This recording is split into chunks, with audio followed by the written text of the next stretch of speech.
کی بنیاد پر اس سے محبت، اولاد کے دل میں والدین کی محبت تعظیم کی بنیاد پر ہے، شاگرد کے دل میں استاد کی محبت تعظیم کی بنیاد پر ہے، اس کی نگاہ کے اندر اولاد کی نگاہ میں والدین اور شاگرد کی نگاہ کے اندر استاد قابل تعظیم ہے جس کی بنیاد پر اس سے محبت ہے۔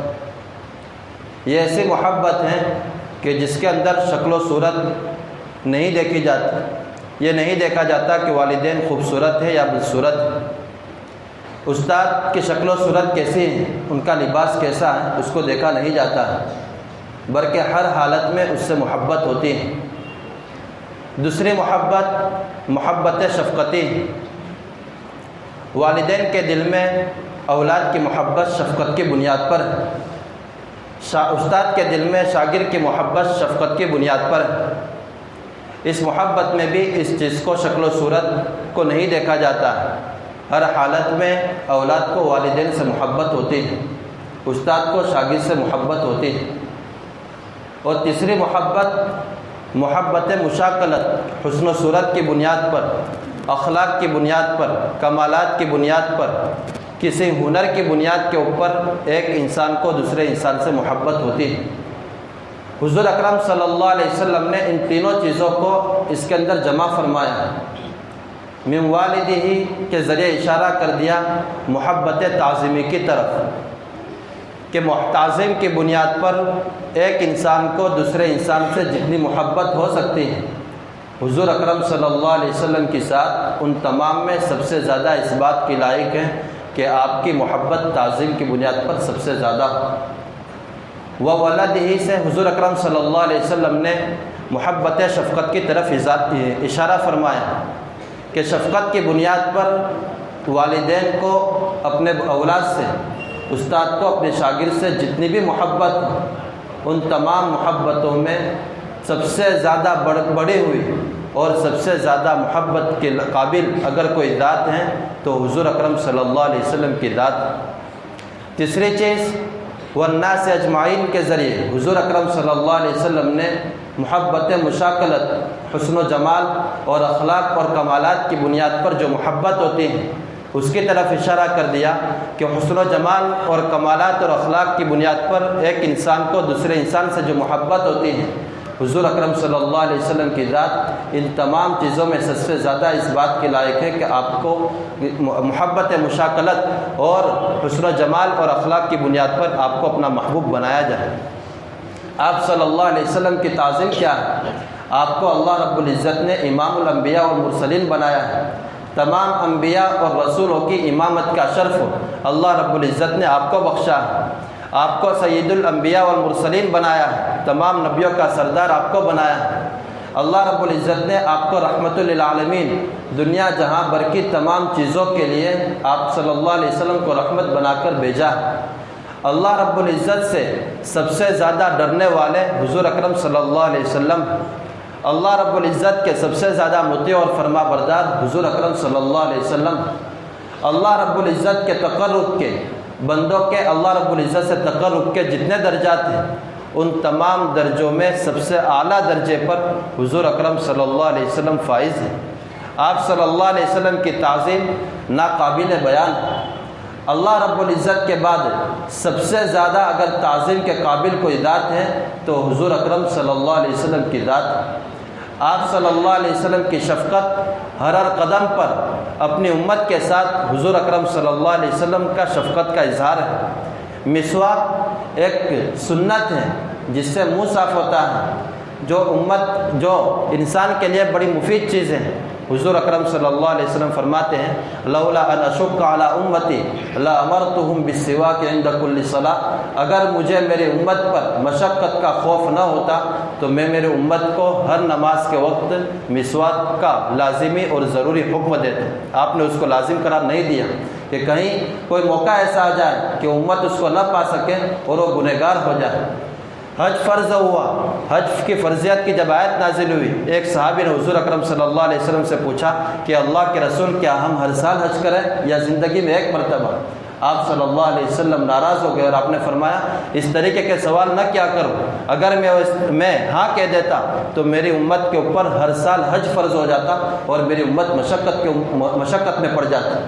تراویح کی نماز با جماعت حضور اکرم صلی اللہ علیہ وسلم نے 3 دن پڑھائی۔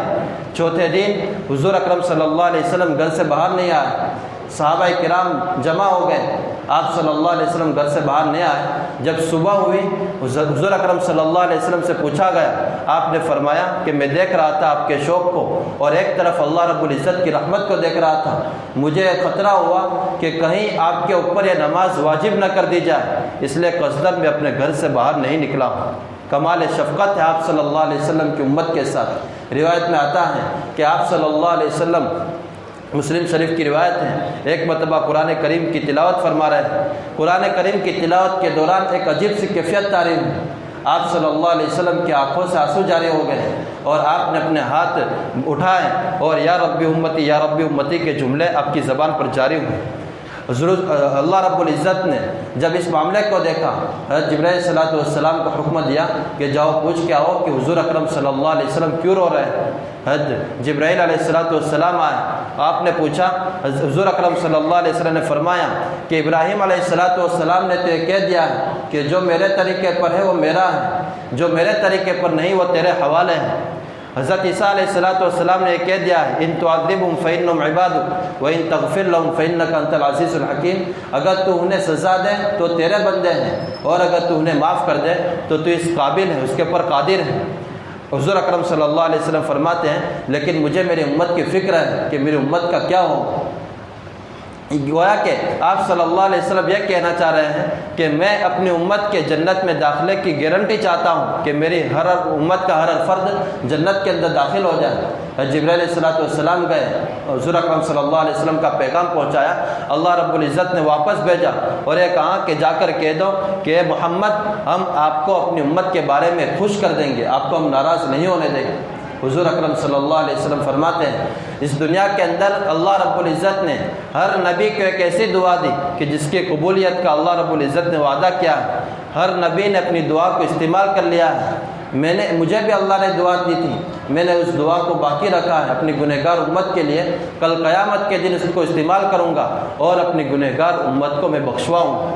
کہ کیا کمال شفقت ہے کہ جس وقت کوئی کام نہیں آئے گا، جہاں کوئی پرسان حال نہیں ہوگا، اس وقت حضور اکرم صلی اللہ علیہ وسلم آگے بڑھ کر اپنی گنہگار امت کی شفاعت کریں گے اور ان کو بخشوا کر جنت میں داخلہ نصیب فرمائیں گے۔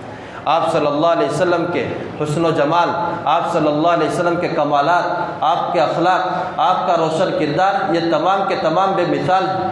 ایک صحابی کے بچے نے اپنے باپ سے پوچھا کہ ابا جان ہمارے آقا کیسے تھے، کیف کان رسول اللہ صلی اللہ علیہ وسلم، ہمارے آقا کیسے تھے؟ صحابی حیرت میں پڑ گئے، کیا جواب دوں؟ آخر میں ان کی زبان سے ایک ایسا جملہ نکلا جو مثال بن گیا۔ آپ نے فرمایا یا بنیا کأن الشمس طالعۃ، اے بیٹے ایسا سمجھ لو کہ سورج نکلا ہوا تھا جس نے پوری دنیا کو روشن کر دیا تھا۔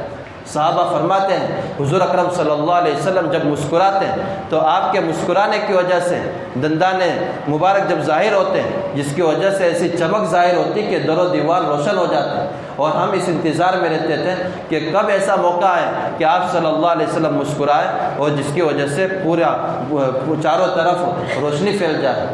آپ صلی اللہ علیہ وسلم کے حسن کے بارے میں صحابہ فرماتے ہیں کہ آپ کے جسم مبارک سے جب چادر گر جاتی تو آپ کا جسم ایسا چمکتا، ایسا معلوم ہوتا تھا گویا کہ چاندی کا بنا ہوا ہے، کہ ایسی چمک اور ایسی روشنی آپ کے جسم سے ظاہر ہوتی تھی۔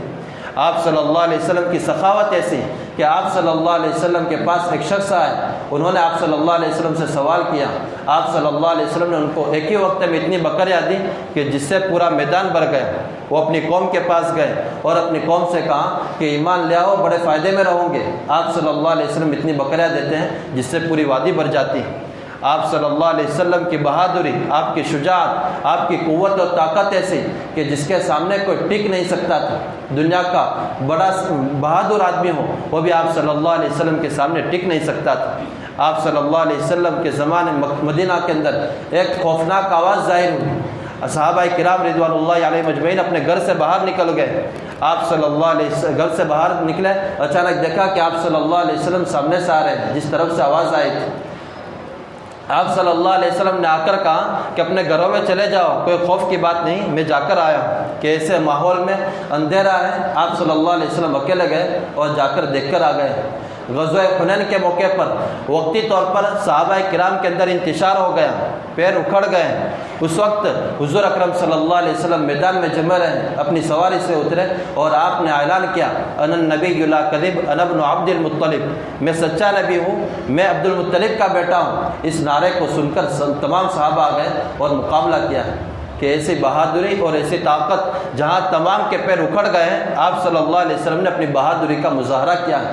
اور یہ کام ایک بہادر آدمی ہی کر سکتا ہے، بزدل آدمی اس کام کی سکت نہیں رکھ سکتا ہے۔ بزدل آدمی تو اگر اپنے بستر سے کھڑا ہوگا واپس ہو جائے گا کہ اس کے اندر وہ طاقت نہیں ہوگی۔ آپ صلی اللہ علیہ وسلم کے اندر تمام چیزیں، آپ کی تعظیم بھی کمال کے درجے میں پہنچے ہوئے ہیں، آپ کی شفقت بھی کمال کے درجے میں پہنچے ہوئے ہیں، آپ کے اخلاق، آپ کا کردار، آپ کے کمالات، تمام چیزیں کمال درجے پر پہنچے ہوئے ہیں۔ لہٰذا آپ صلی اللہ علیہ وسلم کی ذات اس بات کے زیادہ لائق ہے کہ آپ صلی اللہ علیہ وسلم کو اپنا محبوب اور پسندیدہ بنایا جائے۔ اور محبت کی علامت یہ ہے کہ آپ صلی اللہ علیہ وسلم کی سنت کو، آپ کی تعلیمات کو، آپ صلی اللہ علیہ وسلم کے احکامات کو، ان تمام چیزوں کو اپنا اوڑھنا اور بچھونا بنایا جائے۔ صحابہ کرام رضوان اللہ علیہم اپنی زبان سے، صرف زبان سے محبت کے دعوے نہیں کرتے تھے، انہوں نے کر اپنے کردار سے اس کو ظاہر کر کے بتایا ہے۔ صرف اپنے قول سے انہوں نے ظاہر نہیں کیا ہے، اپنے کردار سے، اپنے اعمال سے حضور اکرم صلی اللہ علیہ وسلم کی محبت کو ظاہر کیا ہے۔ آدمی کو کسی سے محبت ہوتی ہے، اس کی بات کو مانتا ہے، اس کی بات کے اوپر عمل کرتا ہے۔ اولاد کو والدین سے محبت ہے، والدین کی بات کو مانتا ہے۔ شاگرد کو استاد سے محبت ہے، استاد کی بات کو مانتا ہے۔ اگر محبت نہیں ہے تو پھر اس صورت کے اندر اس کی محبت کا دعویٰ جھوٹا ہے۔ حضور اکرم صلی اللہ علیہ وسلم سے اگر ہمیں محبت ہے اور آپ کی ذات اس لائق ہے کہ آپ کو اپنا محبوب بنایا جائے، تو اس صورت کے اندر آپ صلی اللہ علیہ وسلم کی تعلیمات کو، آپ صلی اللہ علیہ وسلم کی سنتوں کو اپنا اوڑھنا اور بچھونا بنانا پڑے گا، تبھی جا کر ہمارا یہ دعویٰ صحیح معنوں کے اندر دعویٰ ہو سکتا ہے۔ اللہ تعالیٰ کہی سنی باتوں پر عمل کرنے کی توفیق نصیب فرمائے۔ وآخر دعوانا الحمد للہ رب العالمین۔